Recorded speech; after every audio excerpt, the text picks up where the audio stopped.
I know what happens after you die, because I've been there. It wasn't some grand, dramatic exit. My life before was beige, you know what I mean? I worked from home as a project manager, staring at spreadsheets until the numbers blurred. My days were a copy-paste of the one before. Wake up, log on, order food, log off, watch something on TV I wouldn't remember, and go to sleep. I was a ghost at my own keyboard, invisible. The loneliness wasn't a sudden crash, it was a slow leak. A quiet hiss that let all the air, all the color, out of my world. Friends would call, and I'd let it go to voicemail. "Hey, just checking in," their cheerful voices would say. I didn't have the energy to pretend I was okay. The emptiness grew until it was a physical weight on my chest, a constant dull ache that medicine couldn't touch. It was a hunger that no food could fill. That night, the silence in my apartment was deafening. Every tick of the clock felt like a hammer blow, counting down the seconds of a life I didn't want anymore. I looked around at the life I'd built, the half-watered plant on the windowsill, the stack of mail I never opened. It all felt like a movie set for a stranger. I just couldn't play the part anymore. The fight was gone, so I made a choice. My final one. My hands were trembling so badly I knocked over a glass of water. I remember watching it fall in slow motion, the shatter on the floor sounding like the loudest thing I'd ever heard. And then, it was the last thing I heard. Everything went black. Before all that, before the darkness and the light, I was just a name on a spreadsheet. My official title was Project Manager, but what I really managed was my own slow disappearance. My world had shrunk to the four walls of my apartment and the glowing rectangle on my desk. I spent 8, sometimes 10 hours a day moving digital boxes from a to-do column to a done column. That was it. That was my contribution to the world. A click and a drag. I remember being on these team video calls, my camera always off. I'd listen to my coworkers talk about their weekends, their kids, their new puppy. They were living in color, and I was watching them on a black and white screen. I'd type, "Sounds great," in the chat, but my fingers felt like they belonged to someone else. I was a ghost in the machine, and nobody even noticed I wasn't really there. Did they even know what my voice sounded like? I wasn't sure I remembered either. My phone became my enemy. A call from my mom would make my stomach clench. A text from a friend asking, "Hey, you been?" felt like an accusation. I didn't have an answer for them. How do you explain that you're drowning in thin air? How do you say, "I have everything I'm supposed to want, but I feel nothing"? So I'd just let the phone buzz. I'd watch their names light up the screen, then go dark. Each missed call was another brick in the wall I was building around myself. But the worst part was the quiet. After I'd log off work, the silence in my apartment would rush in to fill the space. It wasn't a peaceful silence. It was heavy. It pressed down on me. I'd stand in the middle of my living room and just listen to it. It was the sound of being completely and utterly alone. I tried to fill it with TV shows, with music, with anything. But the emptiness was louder. It was a hunger that no meal could satisfy, a cold that no blanket could warm. It was a hole inside my chest, and it was getting wider every single day. I used to have dreams. I know that sounds like a cliché, but it's true. I wanted to travel. I had a map on my wall with pins in all the places I wanted to see. Paris, Tokyo, the mountains in Peru. But over time, the pins started to look like tiny little tombstones, marking all the things I'd never do. The map just became wallpaper, a sad reminder of a person I no longer was. I thought that was rock bottom, just giving up on your own life while you were still breathing. But what happened after I gave up was so much worse. I thought I was choosing an end to the pain. I had no idea I was just choosing a different kind of pain, an eternal one. What do you think is scarier? The emptiness of being alone, or the horror of not being alone in the dark? If my story is speaking to you, please subscribe and turn on notifications. I have so much more to share about what I learned, and I don't want you to miss it. Looking back, the signs were all there. I just didn't know how to read them. I thought it was just the loneliness getting worse, the depression twisting my thoughts into new, uglier shapes. I had no idea something was watching, waiting for me to get weak enough. It started with small things you'd brush off. I was working late one night, staring at that same old spreadsheet, when the screen flickered. All the numbers and letters on the page scrambled for a second, and for a split instant, they formed a single word in the middle of the screen. Mine. I blinked, and it was gone. Just a normal spreadsheet again. I remember rubbing my eyes thinking, great, now I'm hallucinating from sleep deprivation. I laughed it off. But the laugh felt hollow. It was the first little crack in the wall. Then came the dreams. Every night, it was the same one. I was standing in a house that looked like mine, but wasn't. Everything was covered in a thin layer of gray dust. The air was freezing cold, and all the doors were gone. Just empty black doorways leading to more darkness. I'd walk through the silent rooms calling out, but my voice made no sound. And I always had this feeling, this dreadful certainty that I wasn't alone. I could feel eyes on me from those dark doorways. I'd wake up with my heart pounding, the cold from the dream still clinging to my skin. But what happened a few days before the end was what really broke me. I was standing in the kitchen, just staring out the window at the city lights. It was late. The apartment was dead quiet. And then I felt it. A sudden drop in temperature, so intense it was like someone had opened a freezer door right behind me. The hair on my arms stood up. I froze, too scared to turn around.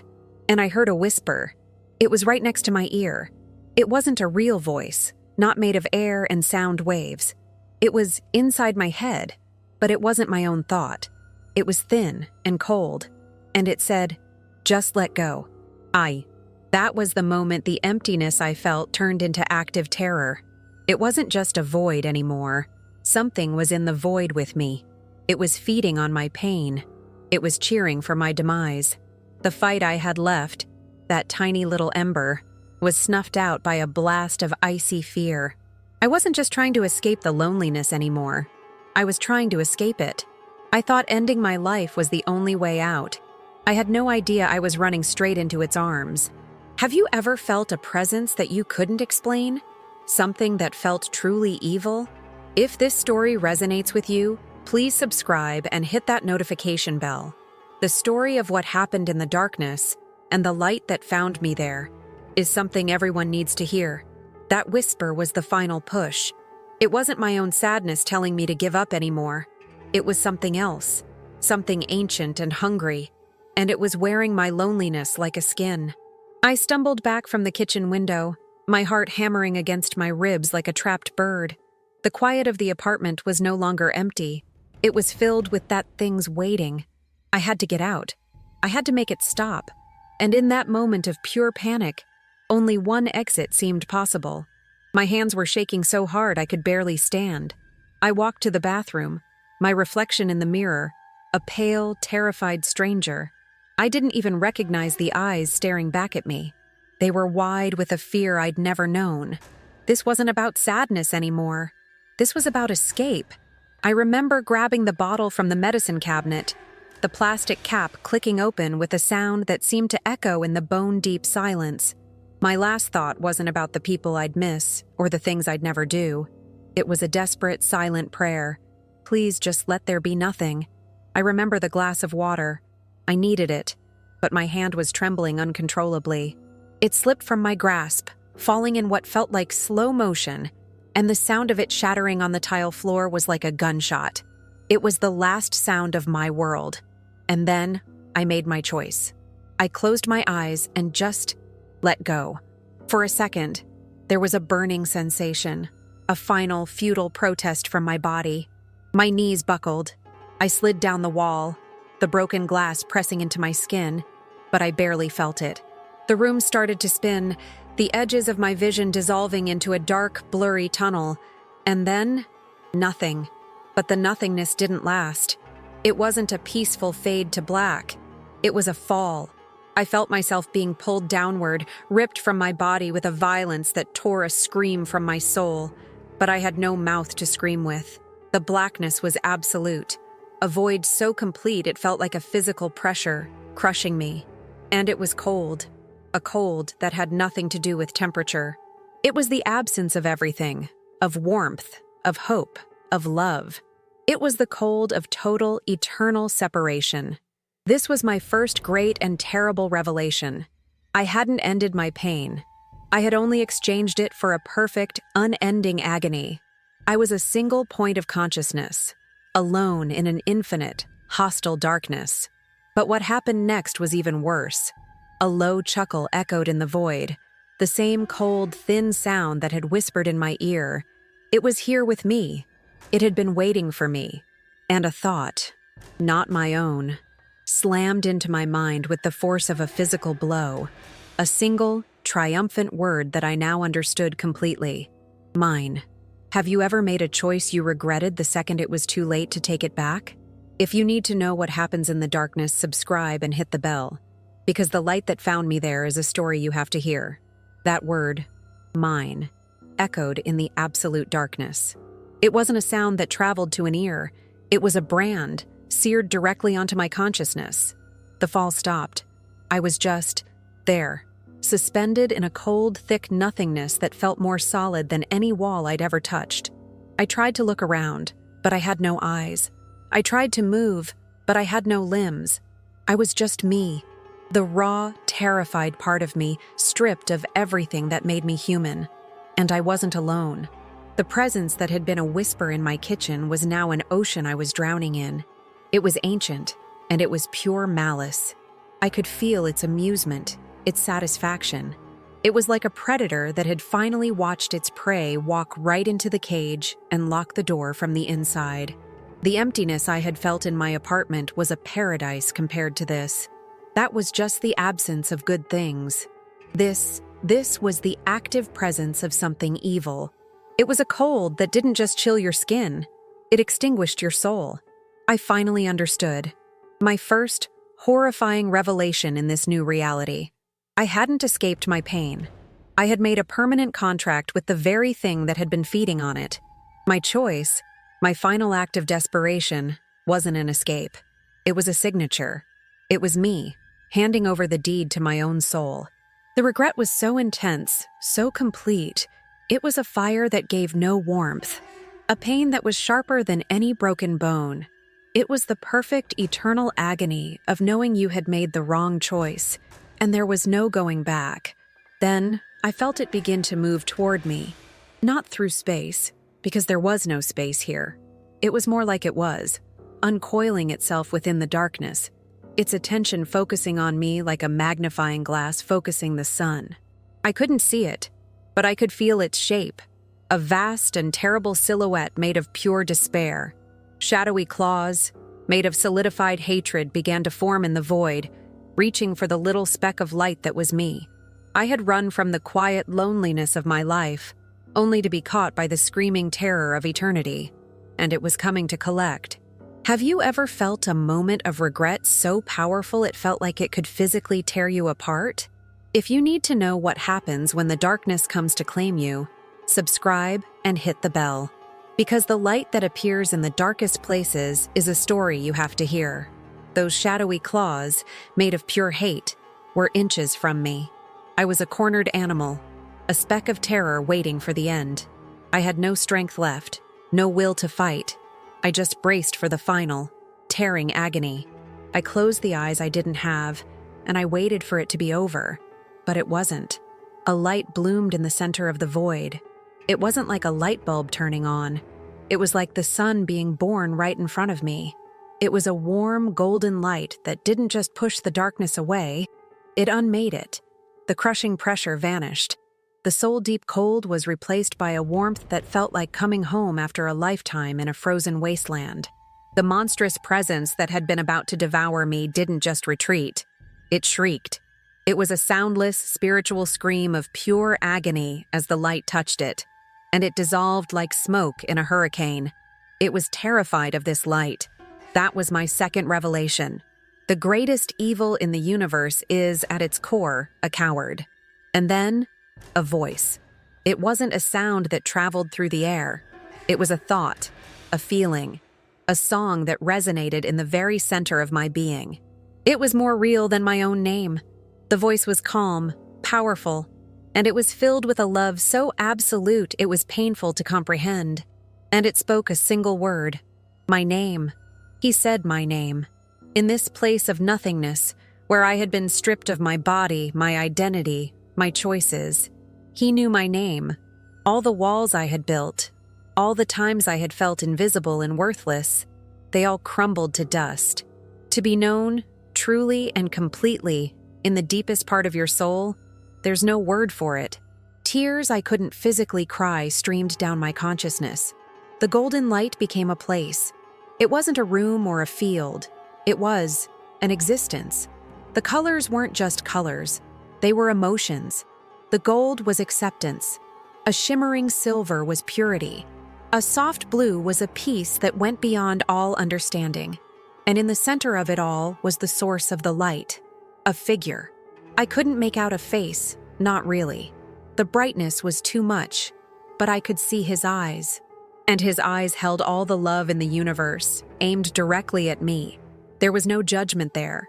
No anger that I had thrown away the life he'd given me. There was only a deep, heartbreaking sorrow for my pain. Then, without a single word, I understood. I saw my life, not like a movie, but all at once. Every moment of pain, every lonely night, every time I pretended to be okay when I was breaking inside. I saw it all, but I wasn't seeing it through my own eyes. I was seeing it through his. And I felt his heart break with mine for every single tear I'd ever cried. He had been there.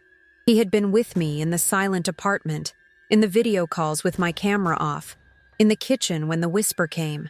He had been there all along, waiting for me to just look up. That was the third and greatest revelation. I was never, ever alone. He held out a hand, and as I moved toward it, I felt a boundary, a soft, invisible wall.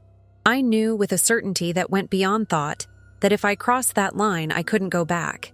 This peace, this love, this feeling of finally being home, it could be mine forever. But his voice came again, gentle but firm. It is not your time. Your story is not over. This pain you felt, I can turn it into a purpose.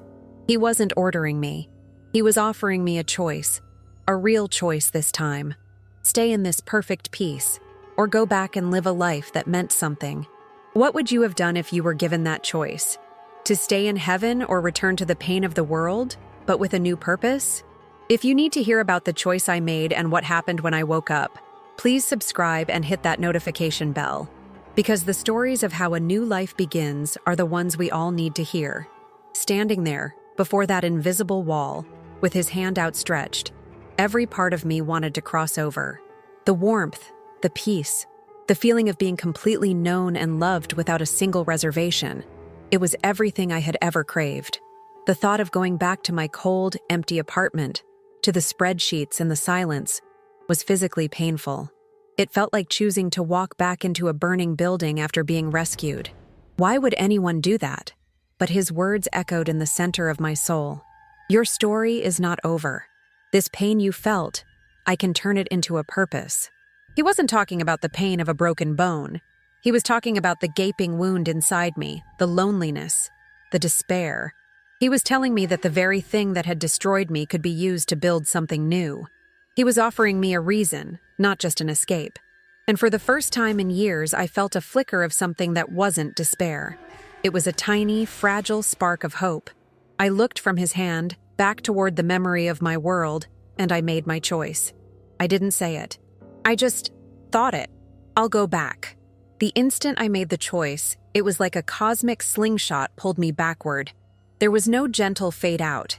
It was a violent, instantaneous yank. I was ripped away from the light, hurtling back through a tunnel of swirling colors and noise.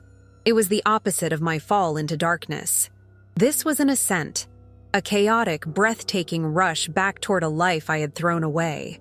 The last thing I felt from that place was his voice, not in words, but as a promise that settled deep in my spirit. You will not be alone. Then a jolt, a full-body electric shock that slammed me back into myself. The first sensation was cold, the biting cold of the bathroom tile against my skin. Then came the pain, a sharp stinging in my back from the broken glass, and a raw, burning fire in my throat. I gasped, a ragged, desperate sound, and air, real, physical air, flooded my lungs. It hurt. Everything hurt. I could hear a sound, a frantic, thumping rhythm. Thump, thump, thump, thump. It took me a second to realize what it was. It was my own heartbeat, a sound I thought I'd never hear again. I was on the floor, in the dark, but the darkness was different now. It wasn't empty anymore. Have you ever been given a second chance at something you thought was lost forever? If this story is helping you, please subscribe and turn on all notifications. Because the story of what I did the very next day, and how that purpose started to unfold, is a journey I want to take you on. I opened my eyes to the blinding, sterile white of a hospital ceiling. The first thing I noticed wasn't the pain, but the noise. A steady, rhythmic beeping to my left. Beep, beep, beep. It was the sound of my own heart, broadcast for the world to hear. The same heart I had tried to silence forever, and I started to cry. Not from sadness, but from a deep, gut-wrenching gratitude.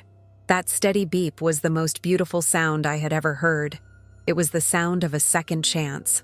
My mom was asleep in the chair next to the bed, her head slumped at an angle that had to be uncomfortable. Her face, even in sleep, was a roadmap of fear and love. I found out later she'd been calling me all morning, and when I didn't answer, a cold dread had set in. She used the spare key she always had, and she was the one who found me on the bathroom floor. She was the one who called the ambulance. She was the one who had to see her own child, pale and lifeless. Seeing her there, exhausted and broken because of me, was a new kind of pain. But it wasn't the old, selfish pain. It was a pain born of love, a deep ache for the hurt I had caused. The first few days were a blur of doctors and nurses.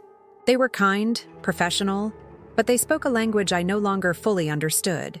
They talked about serotonin levels, medication adjustments, and long-term therapy plans. They had a name for what I did, a cry for help. They weren't wrong, but they were only seeing a tiny corner of the picture. They saw a woman who had hit rock bottom. They had no idea I'd fallen right through the bottom and into eternity itself. How could I tell them that the cure wasn't a pill, but a promise whispered in a place of perfect light? How do you explain a miracle to someone with a clipboard and a prescription pad? But the real struggle wasn't with the doctors. It was with the world itself. Everything looked the same, but I was seeing it with new eyes. The sunlight hitting the dust motes in my hospital room felt like a personal gift. The taste of a simple cup of water was a revelation. But the silence, that was the biggest change. The crushing, heavy silence of my apartment was gone. In its place, in the quiet moments between nurses checking my vitals, there was a profound peace, a stillness that wasn't empty, but full. I could close my eyes and feel the echo of that promise. You will not be alone. The void inside me, the black hole that had consumed my entire life, had been filled. I knew going back to my old life was impossible. I couldn't go back to the spreadsheets, to the silent apartment, to the ghost in the machine. That person had died on the bathroom floor. The person who woke up in this hospital bed had a purpose now, even if I didn't know what it was yet. I just knew it started with learning to live again, truly live, for the first time. But what I didn't know was that the darkness I escaped hadn't completely given up on me. It couldn't touch my soul anymore, but it could still try to break my mind. How do you start a new life when everyone around you only remembers the person who tried to end theirs? If you want to see how I navigated this new world, please subscribe and turn on your notifications. The battle wasn't over. It had just moved to a new battlefield. Leaving the hospital felt like being born for the second time. The automatic doors slid open, and the sunlight hit my face. It wasn't just light, it was warmth. It felt alive.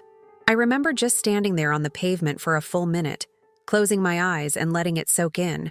The city sounds, the traffic, the distant sirens, people talking on their phones. It wasn't noise anymore. It was a symphony.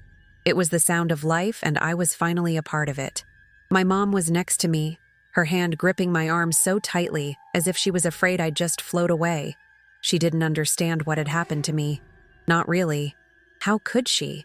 But she saw the change in my eyes. The emptiness was gone, The hardest part was walking back into my apartment. That place had been my tomb. Every corner held a memory of a silent, lonely night. I walked straight to the bathroom, the place where it all ended, and began. The broken glass was gone, the floor was clean, but I could still feel the echo of that moment. I expected to feel fear or shame, but I didn't. I felt a strange sense of peace. That tile floor wasn't a place of death for me anymore. It was an altar. It was the spot where I was saved. I looked at my reflection in the mirror, and for the first time, I didn't see a stranger. I saw me.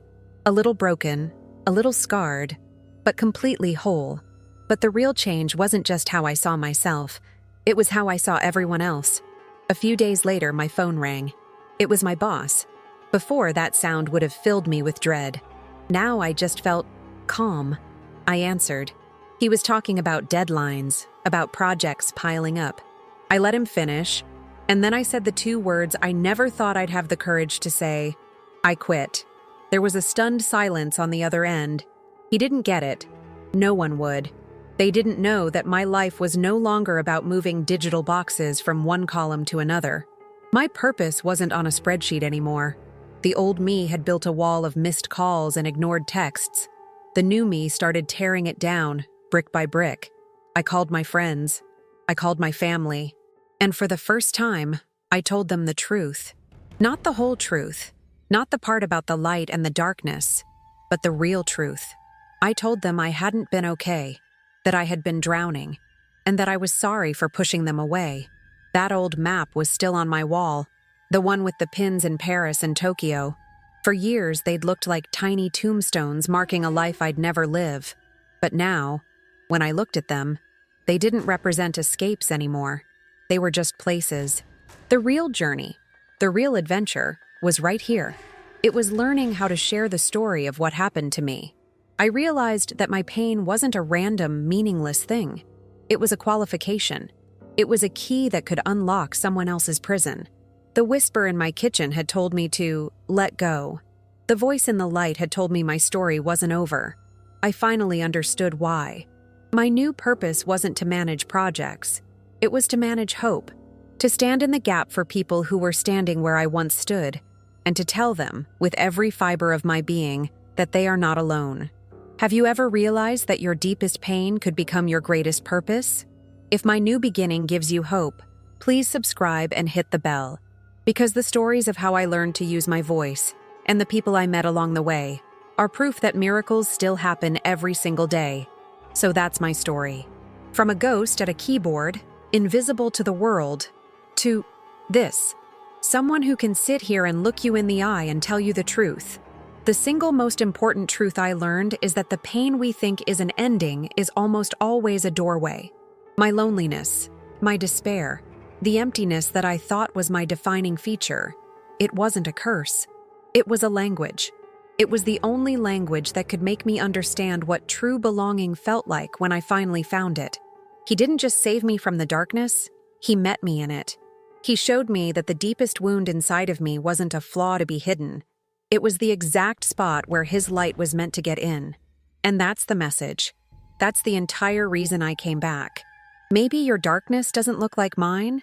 Maybe it's not a silent apartment, but a loud house full of conflict.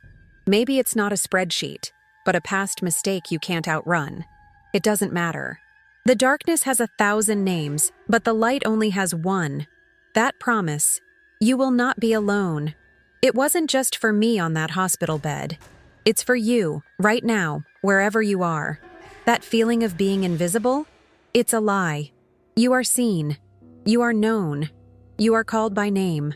My life isn't perfect now. I still have hard days. But the difference is, the silence is no longer empty. The hole in my chest is no longer a void. It's a space that's been filled with a peace that doesn't make any sense. My journey of learning how to live in this new reality, of finding others who have been touched by that same light, is just beginning. These aren't just stories. They are survival guides. They are maps out of the dark. If you want to hear more of them, if you need to be reminded that hope is real and miracles are not just for history books, then please subscribe and turn on that notification bell. I have so many more stories to share, of hope found in the most impossible places. So let me ask you this. What would you do differently tomorrow if you knew, without a doubt, that you were never truly alone?